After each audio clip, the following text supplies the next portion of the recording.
কাদের জন্য? মুহাজিরদেরকে যারা মক্কা থেকে মদিনায় হিজরত, যে মুহাম্মদ সাল্লাল্লাহু আলাইহি সাল্লাম কুরাইশের লোক আমাদের কিছু কম করে দিল, ভাগে কম হয়ে গেল। আল্লাহ নবী বললেন, ও সাহাবী, তোমার মত কি? তুমিও তো আনসার, তোমার মত কি? বলে, হুজুর আমারও তো তাই মনে হয়, একটু বৈষম্য হয়ে গেল না? আল্লাহ নবী বলেছেন, না না, এবার লক্ষ্য করুন, যে আনসাররা তাদের বাবা মা, তাদের সন্তান সন্ততি, আমি তাদেরকে, তারা যাবে উট নিয়ে, ছাগল নিয়ে, ভেড়া নিয়ে, তারা তাদের ভেড়া নিয়ে তাদের বাড়িতে রাসূলকে নিয়ে তোমরা তোমাদের কামরায় ফিরে যাবা। আমাদের কোনো বেদনা নাই, ইয়া রাসূলুল্লাহ আপনি থাকলে আমাদের চলে যাবে। রাসূলুল্লাহ লিখেন,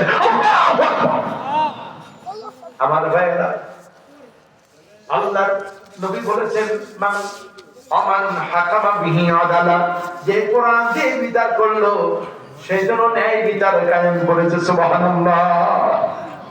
এই কোরআনের পক্ষে আমাদের থাকতে হবে, ঠিক কি না? পারবো তো ইনশাআল্লাহ। আসুন আরো সামনের দিকে।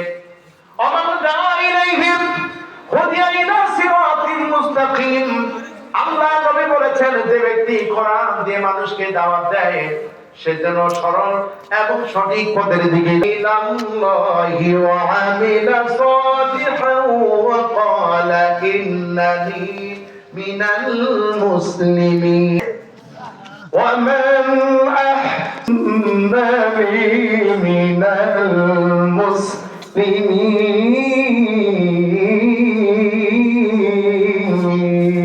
আল্লাহর দিকে আহ্বান করে, নিজে নেক আমল। আমরা কি সর্বজনীন মুসলিম হতে চাই?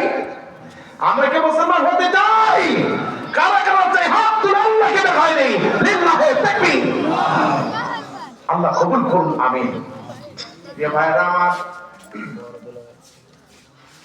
এই হাদিসটি আমি আপনাদেরকে শোনাই দিলাম।